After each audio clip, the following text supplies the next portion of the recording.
Hi, welcome back to Big Girl Pants Podcast. This is a little bit of a different episode today. I will be hosting solo. We have Jeremy Jenson. Jeremy, I want you to introduce yourself. Tell us why you're important and why you're on BGP today. Yeah, so Jeremy Jenson, 36 years old, live in Houston, Texas. I own the largest privately held executive search firm in Houston. And so we have about 25 employees, do about 7 million in revenue. And yeah, just super excited about joining the podcast and sharing a little bit of insight into kind of my journey and hopefully inspiring your listeners to get off their ass and do something big. Do something with yourself. So $7 million in revenue. How long have you guys been in business? Yeah, so we've been recruiting since 2013. So my first company I started in 2010. Okay. And it was a lead generation company. So think about like email marketing, internet marketing. Yep. Yeah. And I grew that to about 500,000 in revenue. And I took a look at my client base, and about half my clients were staffing and recruiting companies. And I said, I'm charging you $3,000 a month and you're making $80,000 a month. Like, fuck that. I'm going to start a recruiting company. The money in staffing. It's crazy.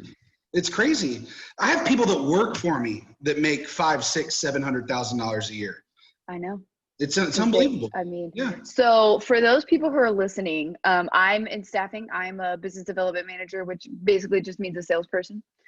Shapiro is also a salesperson. Well, she's now a managing director. So she oversees the contract division in her company, Sage Search, which is in Dallas. I'm in Dallas. You're in Houston. So we're all in Texas. But staffing, the reason why the money in staffing is so ridiculous, don't get me wrong, it is a lot of work and it is a struggle sometimes, right? Like I'm sure that you have, especially as a business owner, and you probably have like business related headaches that happen all the time, right? That aren't even related to staffing. But the reason why staffing is so lucrative is because when you put somebody to work, let's say it's a perm placement, obviously you're dealing a lot with perm placements because you do executive search. It's 20% of their salary. That's your fee. That's like what you're selling. It's 20% of their salary. Sometimes it's higher. We're going to be like 30%. Right. So sometimes it's higher. You're looking for executives, so that's going to be a harder search. Are you guys retained or not? So we're not retained. It's all just contingent, but here's the deal. Our time is finite, and there's enough business out there to where you don't really have to always be the cheapest guy on the block. If you're confident and you have focused expertise in an area, you can charge a premium, because guess what? Like, if I send you $100,000 invoice to find the CFO of your company, that is an easy check for you to write. That guy is going to influence the bottom line exponentially more than $100,000 in the first year, right? I mean, this guy's going to make decisions that are going to move the needle millions of dollars, you know. And so, from what I've found in recruiting, it's kind of like the lower level positions is where they kind of want to fight you on fees. Oh yeah, for sure. You know, guess what? If you're doing CFOs, COOs, executive VPs, you kind of get what you pay for type. Yeah, but that's the thing too, is like, so I'm working on something right now. Obviously, I'm not going to say the client's name just for their privacy and for my privacy and for my checkbook. Thank you. But like, I'm working on something right now where I am getting pushback on based on the fee, because it's like, well, I'm getting a better deal from XYZ company. And and my pushback is, are you getting quality candidates from XYZ company? Are they doing what we're doing, et cetera? You know what I mean? So there's that too. But for everybody listening, so you get 20 to 30% of this person's yearly salary. So like you were saying, the CEO or CFO of this company, if they're making $350,000, you get 30% of that. That is some significant cash. So you had a lead generation company before. Had you ever worked in staffing before that? You're going to laugh. I had 3 months of agency recruitment experience. 3 months. And, you know, I was an arrogant little 23-year-old kid, 24-year-old kid. And I was like, man, this shit's easy. Golly, man. this is an antiquated process. I understand what needs to be accomplished. Let me build a better way. And so it didn't take me long to realize that I could do it better on my own. What's so good about what you do? I don't know, just being creative, right? Okay. Taking an innovative approach to searching for people, making data-driven insights, and then actually executing based on those insights, right? And so, like, let's say if I come into an organization and we stalk the entire leadership team, and we look at tracks and say, well, golly, if this person doesn't have kids, they have a higher susceptibility to grow through the ranks of an organization. Or if these people went to LSU, there's a higher probability that they're going to get a promotion inside of 12 months. Or you get what I'm saying? And so what we do is we kind of pulse an organization to pull kind of like the unsaid, characteristics and patterns. And then whenever we facilitate those searches, we actually go narrowly focused into what the data says and not necessarily to what the client is telling us. Interesting. So you take both then. So I apologize for anybody who's listening. We're totally about to go down a staffing rabbit hole. We don't need to go down the girl. Yeah. No, we should, because this is the thing. It's like staffing and recruiting. Every single company has to do this, right? Like every single company has to hire. And this is a perfectly timed episode because more and more people are looking for new jobs. Mm-hmm. So if you think about it that way too, like, it just like opens up the horizons, opens up my mind. Because it's like, when you think about hiring for the position, you always want to listen to what the client says, right? Like typically that's what we do. We're like, especially for sales, because we're client facing. So we're in front of the client. We're talking to them about what it is that they're looking for. What's important to you? What are your top 3? What are your top 5?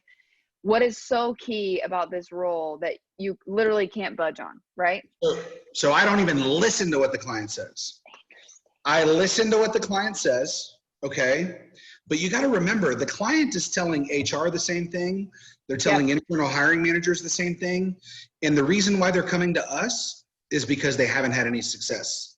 Does that make sense? Totally. So if all I try to do is recruit the same way that their internal recruiters are and their internal HR, then I'm going to have the same results. I'm going to present the same candidates. I'm going to get the same feedback from the market. And so what I do is I listen to the client, and then again, I scrap everything they say. with the success, right, and the momentum that we've had in the market for the last 7 years, there's an element of trust and respect that comes whenever you work with our firm, right? Well, god dang, you guys are number one for a reason. And so what I tend to do is listen to them for the first 30 minutes, and then I tell them, you're full of shit. That's not what you need, and let me tell you what you do need. You've been trained to say these things because of X, Y, and Z. Let me tell you why you're wrong. Let me tell you why you're wrong. But again, it's one thing to say, hey, you're an idiot, you don't know what you're talking about. But it's one thing to say, hey, look, I think that, this is a good foundation. These are probably the reasons why you think this is what you need. Let me tell you what your competitors are doing. Better yet, let me tell you what you need to do in order to outpace your competitors. Here's the deal. If Tesla needs an R&D engineer, okay, a research and development engineer to develop some badass new fucking product, they're not going to go to Chevy. They're not going to go to Ford. They're not going to go to Nissan to steal their engineers. We're fucking Tesla. They go to the medical device industry, the aerospace industry. They have to think outside of the box in order to find people that can bring an innovative approach, a new approach. If all you do is the same thing as the firm across the street or the company across the street, the only way that you're going to get better people is if you just offer a 10% raise, a 20% raise.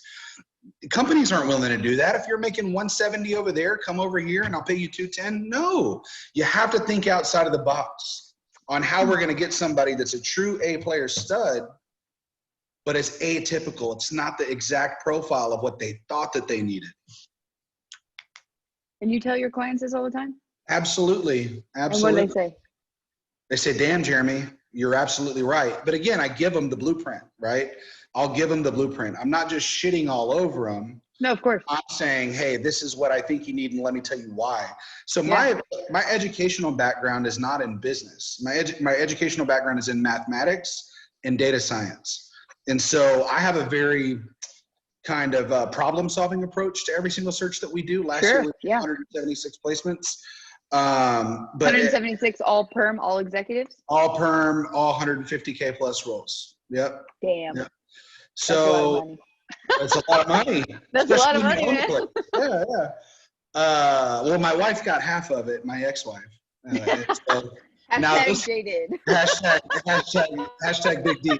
And I don't mean Dallas. But this year I get to keep it all, right? So super excited. Congratulations. Anyway, yeah. But the point that I'm making is you have to do something different. You know, if your friend got rich because she was one of the early adopters of Arbonne and now she's a regional VP and she's killing it and she's trying to show you, hey, you can get rich. Let me tell you why. Well, guess what? You're at so far to the bottom of that period right now. You're not going to experience the same growth and success that she had when she joined 8 years ago.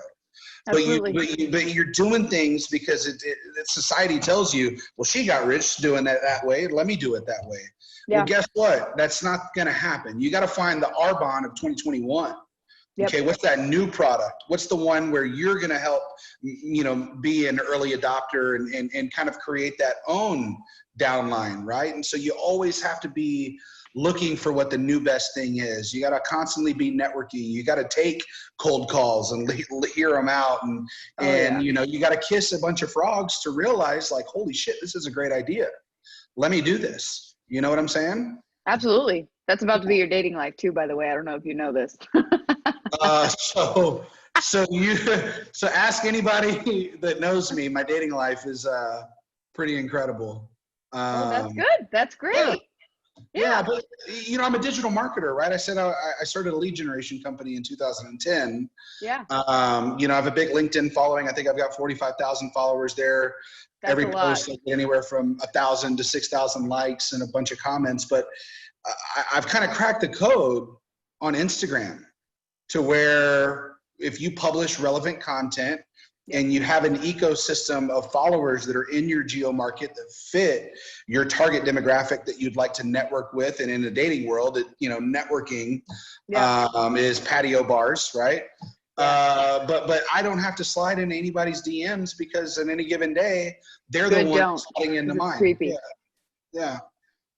So creepy. Worst approach ever. No, sliding in the DMs. That's creepy. Oh, I mean, yeah. I said no. I was saying if JJ Watt slid into your DMs, he would be a creep, is what you're saying? Absolutely. Oh, come on.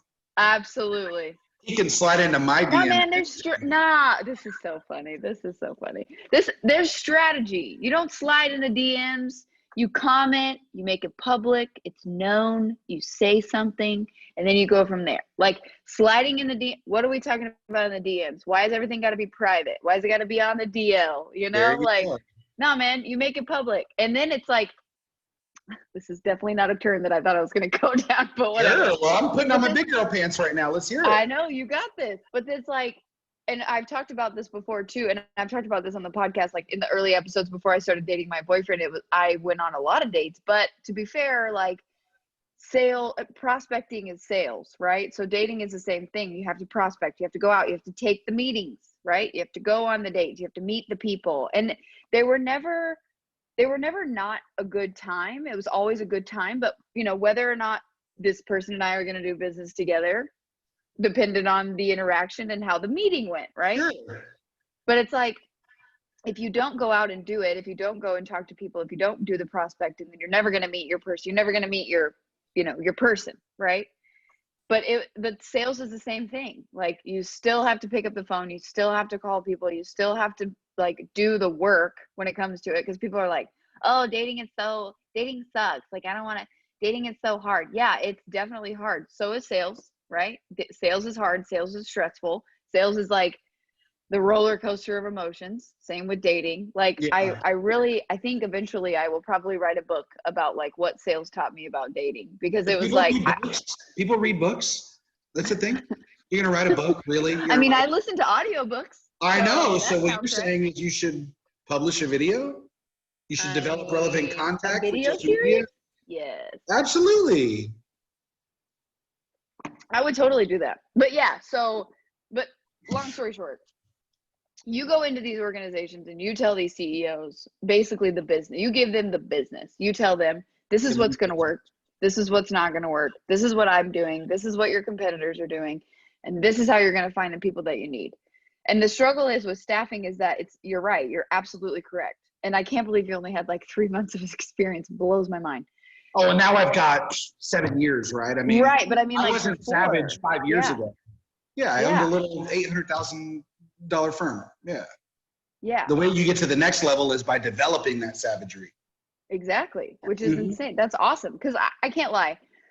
I work for a phenomenal organization, but it's really hard at the end of the day. Like I said before, it's 20 to 30% of this person's salary. When you bring in that check, I saw my first paper check the other day. Like I held the check and I was like, that's a lot of money. That's a lot of money. That's a lot of money. That's a lot of money. I'll leave it. I'll leave it right there. But you know, because you see that money and you're like, man, it took, steps 1, 2, 3, 4, 5, 6 to get to that, a lot of money to get to that payday. But you're like, I mean, I was there for the whole process.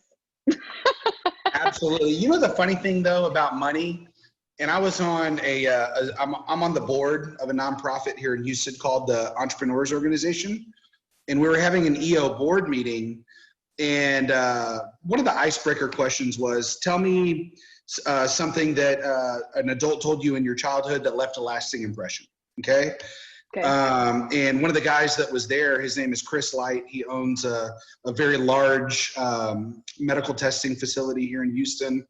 And I think he's 32 years old. Guy's already monetized 2 companies before, super successful.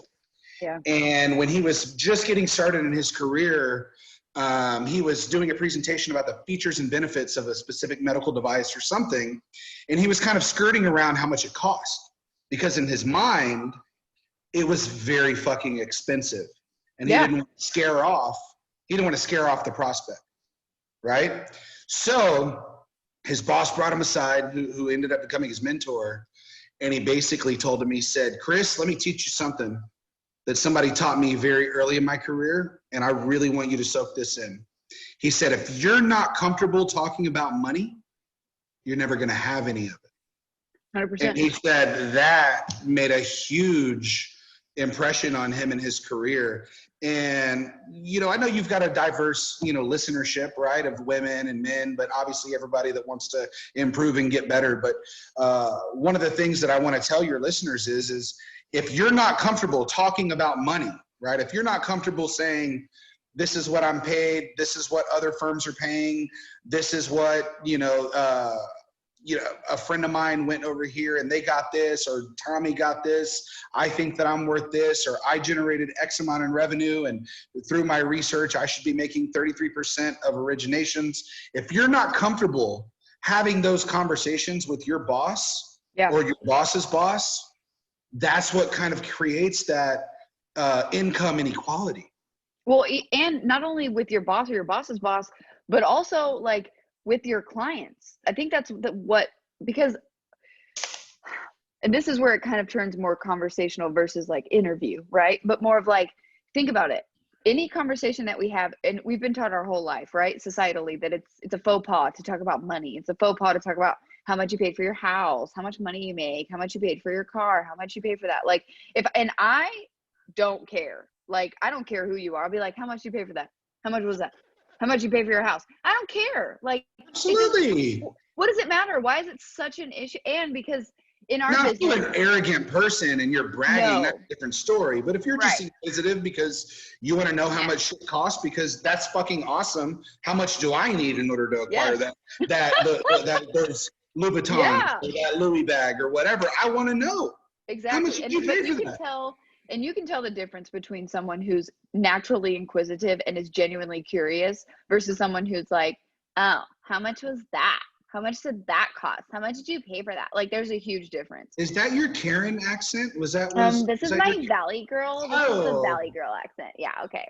But yeah, so, and I think that people can tell in a conversation with me that I'm genuinely interested, because I want to know, like, hey, I really like that thing. Maybe one day I want to buy that thing, you know, or like, I really love your house. This is a huge house. It's beautiful. Like, my cousin just bought like a huge house, spent like probably $750,000 on her house, built a custom pool, all that stuff. I'm like, bro, how much did you pay for that? How much was that? You know? And it's like, I think that if we were more comfortable about talking about money, then salespeople, when they first begin in their career, they would be more comfortable with talking to the client. Because, I mean, no matter where you came from, if you think $20,000 is a lot of money and you're trying to sell 20% of $100,000 for a salary, you know, that my fee is 20%, then that person, you're going to be apprehensive about saying that to the client. Yeah. But like in business, you're like, well, this is the price. And I've read a couple of books like, not the Art of the Negotiation, but Never, what is the title?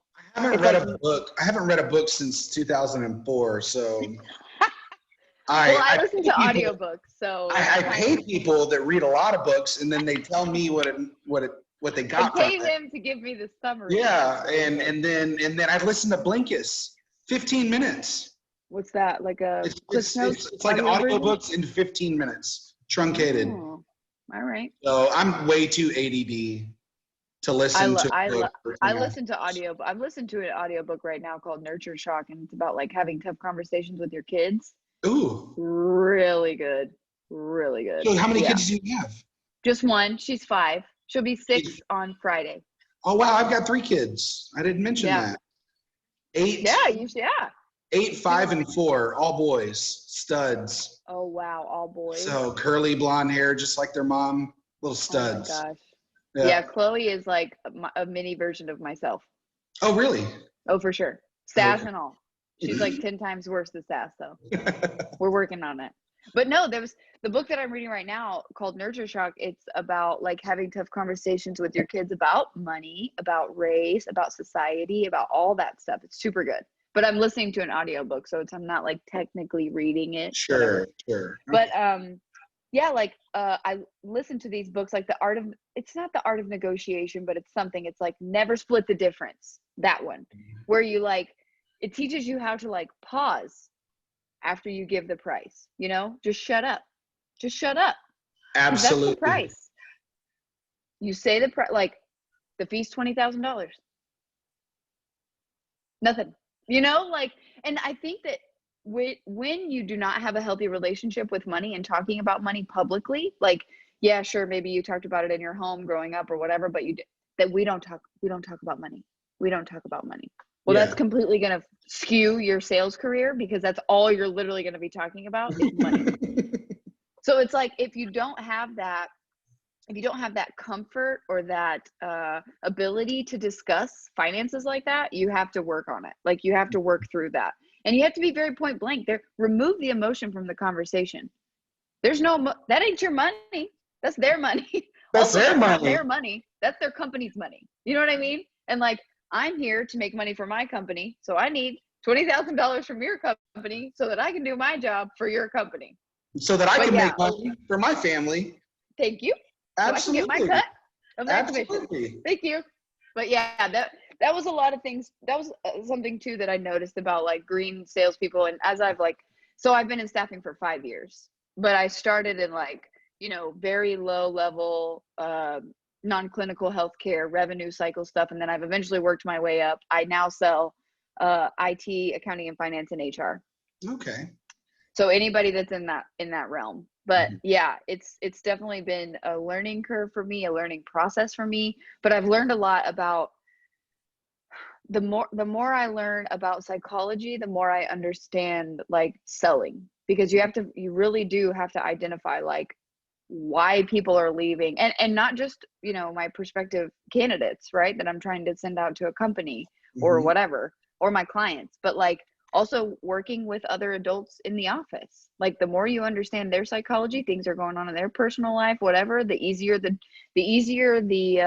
interactions will be at work. So it's like the older I get, the more I am, you know, investing in learning about people, about humans, about psychology, about money, all that stuff. It all ties in together. Excellent. Yeah. But yeah, I don't know why I was talking about that, but yeah. You talk about splitting the difference. I have a funny story. This was probably 5 years ago. We landed a new lead in Dallas. The gentleman's name is Miko Rattari. And I don't know where he's from. He's from Europe, somewhere in Europe. I think the Netherlands, if I'm not mistaken. But he moved here to the U.S. to become the president of Americas for his company that basically sold games on phones, right? You know, like you have all the little games in the App Store and stuff like that. Yeah. And super high margin business. All the developers are in Dubai, super profitable company. Well, in the UK and in Europe in general, the fees are not 25%. They're not 30%. They're like 15%, 10%. Are you aware of that? No. Yeah. So in the UK, it's a different culture for recruiters. Everybody uses recruiters, but because of that, there's so many firms and it's driven the price down. But okay. So he called us and said, hey, I need a director of sales for the Americas to commercialize this, and they need relationships with Verizon and AT&T and Sprint, et cetera. He said, want to pay $150, what's your fee? I said, our fee is 25%. Oh, 25%, Jeremy? I need to be closer to 10%. 10%, that's my number. You said. So I said, this is after I already made my value prop. He fell in love with our firm. He knew that we were the right partner. He knew we had the technical competency to fulfill everything that he needed. I had earned his trust, his respect. I said, Miko, if I get closer to 10%, do I have your commitment right now that you're going to sign the contract today and we can get started on the search this afternoon? He said, yes, Jeremy, if you get down closer to 10%. So I said, okay, 24.5%. The fucker started laughing out loud. And he said, okay, you got me. You did it. Damn. I gave him exactly what he asked for. And then I got his commitment. Hey, if I can get you here, do I have your commitment? And then he was a man of his word. If you get closer to 10%, I'll sign today. Does that make sense? Absolutely. Are you kidding? Yeah, but you got to be confident in your shit. You got to be confident in your time. The younger people, the people newer in the business, they can do 15, 20% because they're thirsty. They need new accounts. They don't have relationships yet. Somebody that's got 10, 15, 20 years of experience in this business, I'm not going to waste my time on a fucking $15,000 fee. I do $50,000 fees and above. Yeah. I have no desire. Call April. Damn. Oh, savage. Up. I'm just doing it longer than you. No, now I'm gonna be an elitist. I'm not gonna take anything less than 15%. I'll be like, I learned from Jeremy Jenson. When you start your own firm, now you gotta hit your KPIs. You gotta bring in the contract. Why you gotta call me out like that, bro? Everybody wants to start their own firm. Everybody does. Oh, I know. If you're not growing, come on. Oh, especially now. I mean, that we've seen what COVID's done to enterprise, like companies that have employed you for 15, 20 years are doing massive layoffs. They're giving you 1 week of severance. It's like, fuck. All the loyalty, all those times I deleted those emails from recruiters, all those offers that I got casually from, the assistant coach on my kid's soccer team saying, hey, come work for me. I've been loyal to my company for 10 years, 5 years, 20 years, whatever it is. And organizations are just laying motherfuckers off. I know. They don't care. Well, look out for yourself. It's not that they don't care. It's just that it's extremely stressful. But in staffing, I feel like, this might be a hot take, but I feel like in staffing, especially if you have contractors, if you're 50% of your business is contractors and you have people that are working, you can keep your staff. You can keep your staff. It's just whether or not you want to make the sacrifice of taking away from your bottom line and what's coming out of your pocket. And a lot of times when it's shareholders, right, in a public company like a Ronstadt or a Kelly or a Robert Half, it's a very different emotion that goes into those decisions, right? If an owner made $2 million last year in income, and they experience a hiccup in the market for 6 months, 12 months, whatever it is, right? Oil and gas going up and down all the time. If they have to go all the way down and make $500,000 that year, but they get to keep their staff, I think that smaller privately held companies are willing to do that, right? Because they know, I don't want to create a negative reputation where everyone just knows, hey, we're savage, we chop the heads, the people that made us rich, we have no loyalty to them, right? Yep. And so you never want to develop that type of reputation. But. Nope. And I've seen it firsthand. And I know people in the industry that have experienced it too, especially with COVID. So with that being said too, how has COVID affected your business? Yeah, so we recruit primarily in 4 verticals. So law firms, partner level attorneys, wealth management firms, so senior VP financial advisors, the energy space, oil and gas, right? And then the industrial market, which is going to be like chemical plants and things like that. Yeah. So I would say that oil and gas has gone down. It shit the bed. 90%. But then law firms are up 20%. And then wealth management firms, you're going to fucking shit when I tell you this. They're double what they were pre-COVID. The demand for really talented and successful financial advisors is through the roof, because remember, whenever COVID happened, all the extreme market volatility that happened, right? Like the stock market crashed, then it came up, then people are like, oh my God, it's going to crash again, but it's kept going up. Yeah. And it's being artificially inflated by people that are working from home that think that they're day traders, and the market is just, the market is behaving irrationally. It's so true. Our clients, you did it. You even did it, did you? No, I didn't do it, but I know people who did it. But the point that I'm making is the demand for financial advisors is through the roof. And so we diversified back in 2016. I brought in a vice president to help get us into that area, because I'd always known, hey, when oil crashes again, I'm going to need to be in a vertical that's going to be insulated from those dynamics. And so the cool thing about our business in COVID is one business is down, but the other is up, right? And then when this one goes down, this one will be up. So I've kind of hedged myself, if that makes sense. That's awesome. Yeah, it's kind of like diversify your business, because you can't put it all in one basket. Yeah, so it's kind of like if like Robbins Brothers or Zales, right? If they like sold wedding rings, but then they also had divorce attorneys in the back.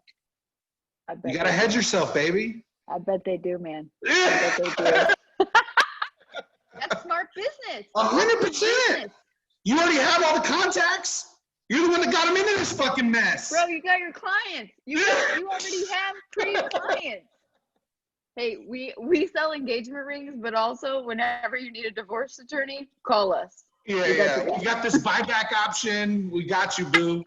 We got you. Give me a buyback option. I think diamonds are kind of like a waste, though. I really do, because I think that they're made to be so much more rare than they actually are. That's a fact. That's not an opinion. That's a fact. Business. Just business. It's a business. But are recruiting firms a waste? Are recruiting firms artificially create the value of being worth 30% of someone's salary? I mean, I think everybody's in business to make fucking money. And I'm not going to shit on schoolers that they want to charge $45,000 for an engagement ring. If a yellow diamond. If your fiance, if her best friend has a 3-carat ring that's fucking VVS and an E color, then guess what? Your ass better get a 3.1 carat ring that's a VVS and a fucking D color. The point that I'm making is bad. Yeah, I know.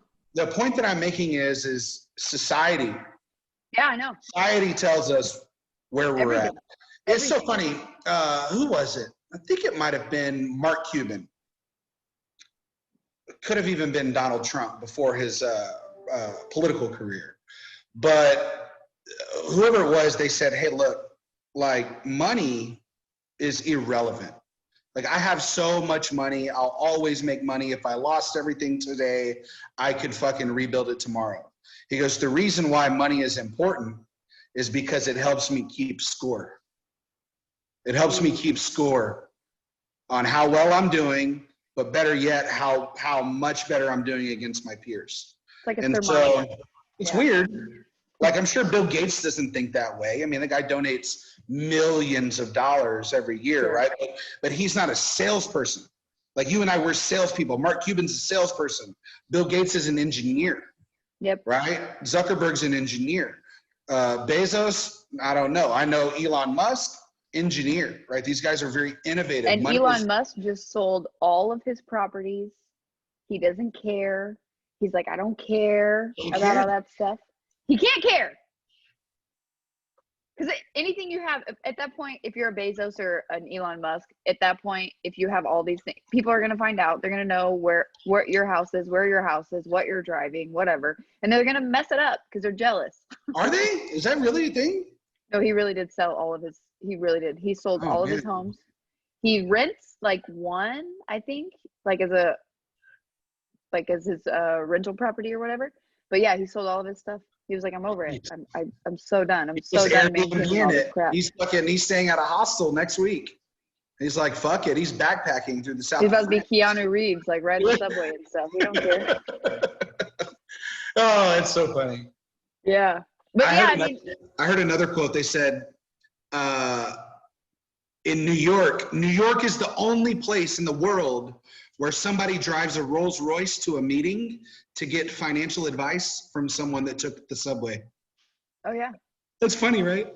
But the thing that blows my mind too is like the silent creepers, right? The people who drive like really crappy cars and they have like millions of dollars in the bank. I don't want to be that guy.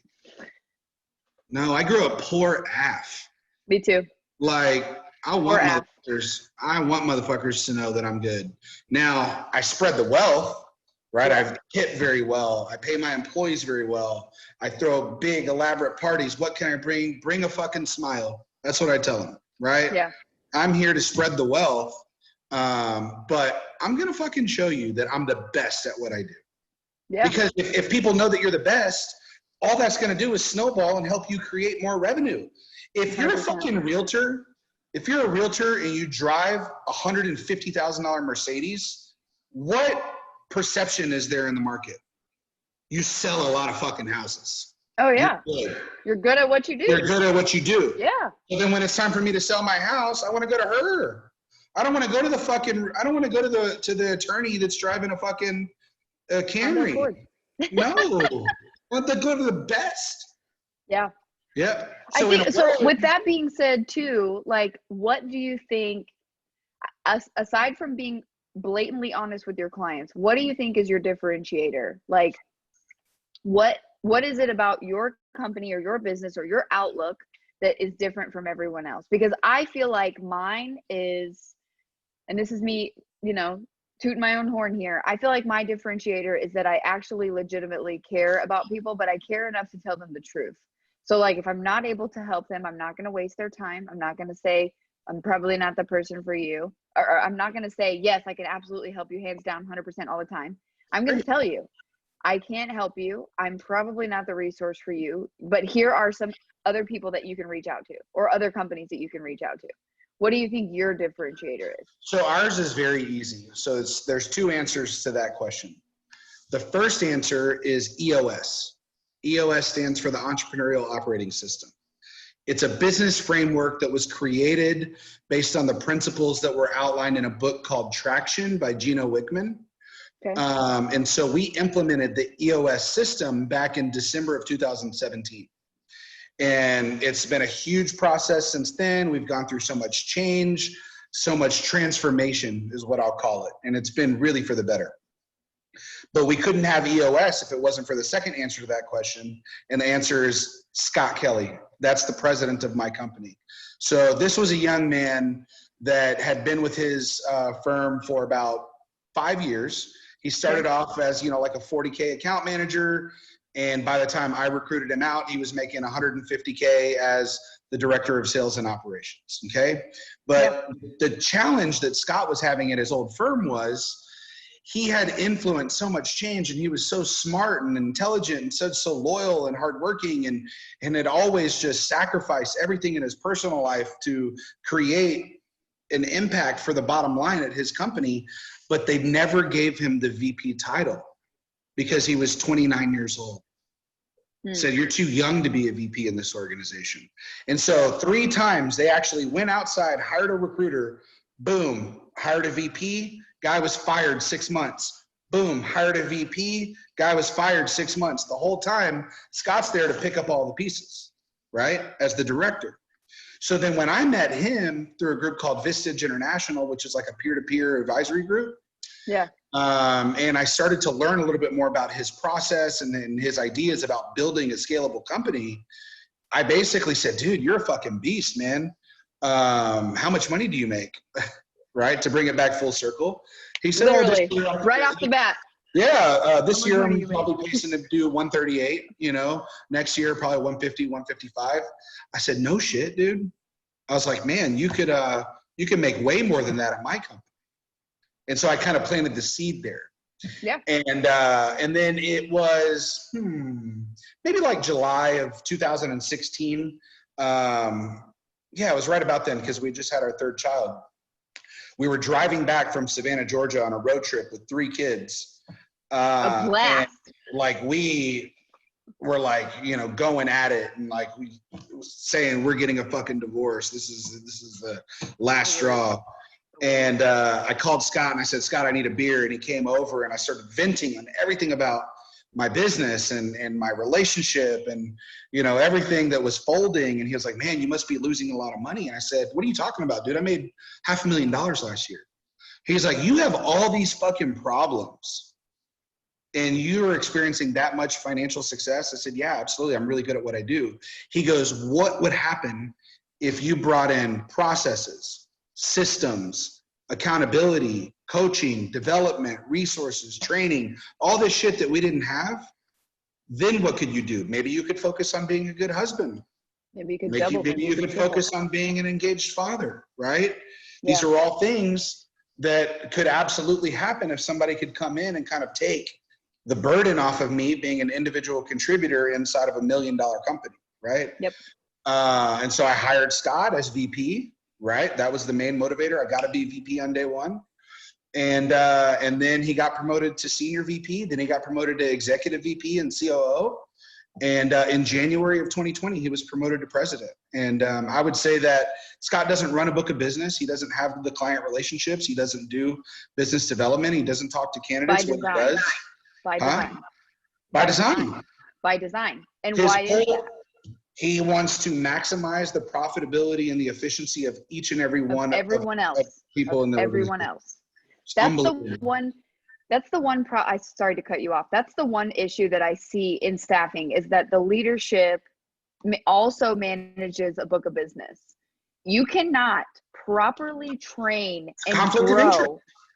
You cannot properly train and grow your staff, your team. Like, you can't manage anybody if you're trying to sell yourself so that you can make money too.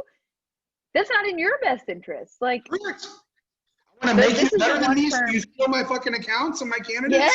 Yes. Oh, preach. This is the one firm that and I'll tell my story too. I've been at 5 firms in 5 years. So one of them, you're not fee worthy at all. I'm terrible.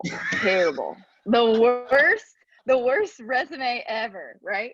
But I've been at 5 firms in 5 years, and this is the first firm. And I actually got the person who recruited me, she planted the seed similar to what you did with Scott.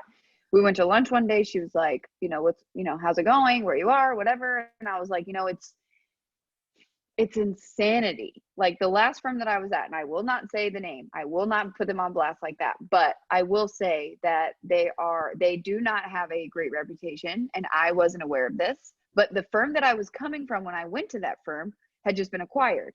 So I was like, things are going to change. It was turning into a full desk model, which means you're both sales and recruiting. So you're doing both sides.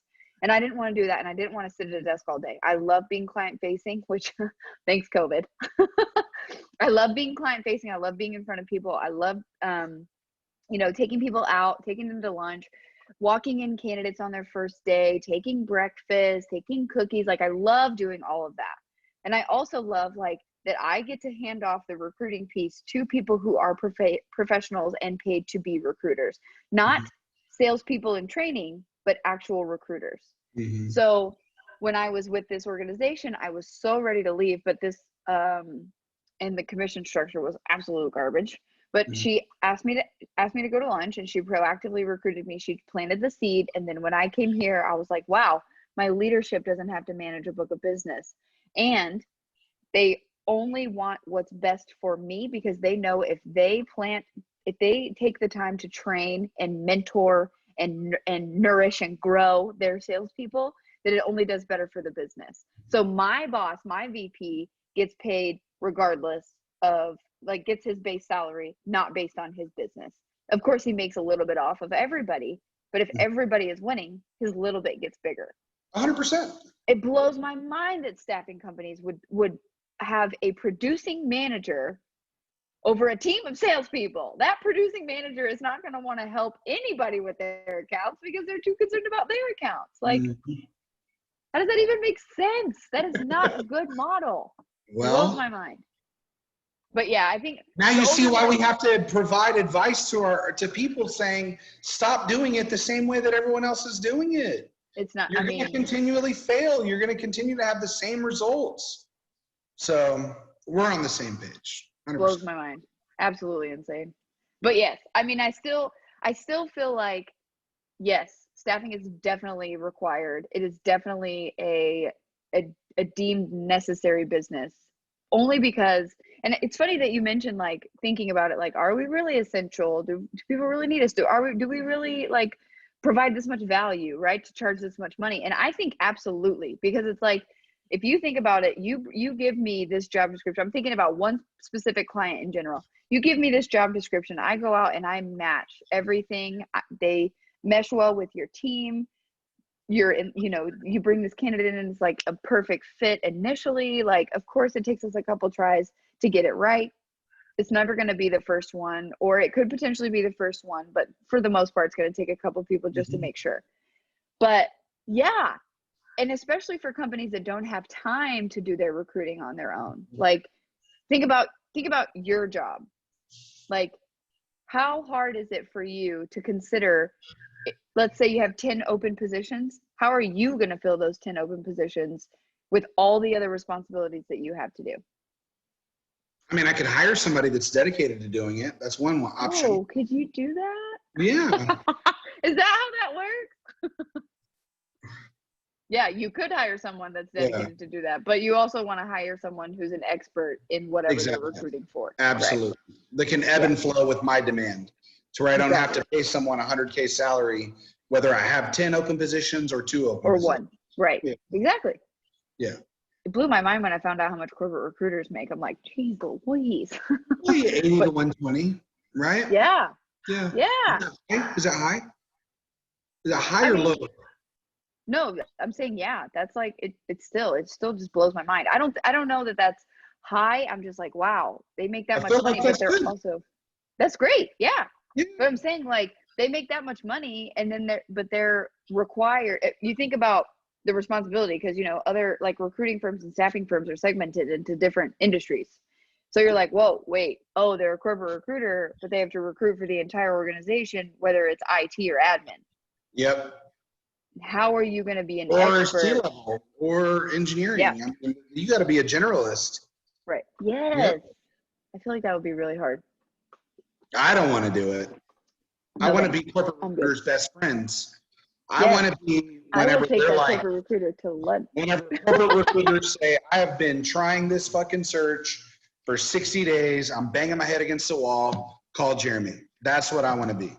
I want to be the last grudge purchase whenever you've already tried to uncover every single stone. Like, if you're just now starting, I don't want to compete against corporate recruiters. Right. I don't want to compete against internal HR. I want you guys to have already exhausted every resource to where they already have the check written in their head, the fee. They're already ready. They're already ready.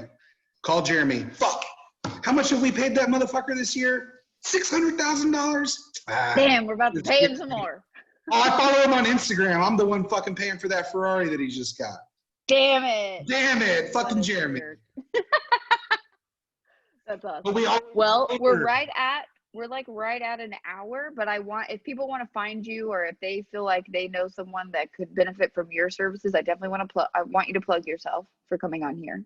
Yeah, absolutely. So the easiest way to reach me or find me is on LinkedIn. My name is Jeremy Jenson, Jenson.